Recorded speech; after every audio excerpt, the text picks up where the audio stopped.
that's why your focus as around this financial reporting has to be in a manner which, like Vishal sir also mentioned, is not only going to help you from the examination perspective, but from a practical aspect as well, from the perspective of your career as you move forward.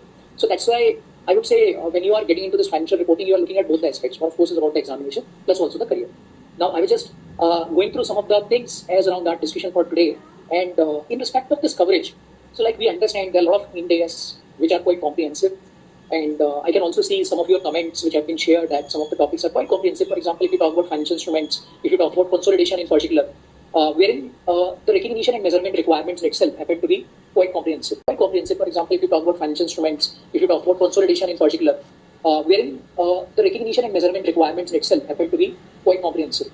But at the same time, you also have a mix of some other Ind AS which are not that comprehensive. I would say that is in a manner balancing out some of these aspects for you.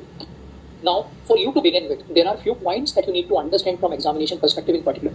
See, the focus of the examination is not from the theoretical perspective. So the focus is from the practical standpoint. Okay? So if you are given a particular situation, which is largely a real life sort of scenario, as to how you are going to deal with that, how you are going to apply that in relation to your requirements related to the financial reporting or anything which is in relation to the preparation or presentation of the financial statements. So that is one part which is very important.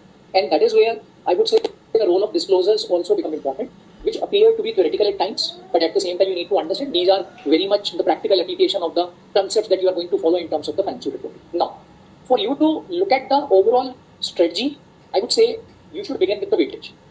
Okay, so now weightage is something that you can always look at. I was just going through this weightage which is given to all the students. It's there in the BOS knowledge portal, section-wise and skill-wise weightage, which is there on the website, and also shared with the students. Sir is talking about that section-wise weightage. So we would like you to just go through that section-wise weightage that will, which sir is going to cover now. Right. So now, if you look at this weightage, so I will just notice from the specific aspect. So if you talk about Ind AS 115, that is revenue recognition. Okay, so the weightage happens to be around 5 to 10%. So we can say there is only one Ind AS which gives you 10 marks straight away in the examination. Number one. Number two, if you look at this other topic only on financial instruments, so this gives you straightforward 15 marks.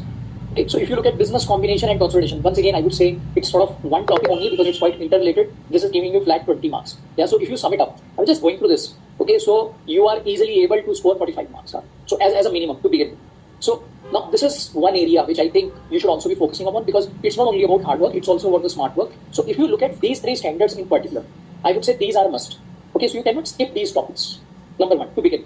And then of course, you have various other topics. For example, if I talk about the series which is in relation to assets, when we talk about PPE, when we talk about impairment, when we talk about intangible assets as well as inventory, all of these are quite interlinked, including this investment property also. In fact, if you look at inventory, PPE, intangible assets,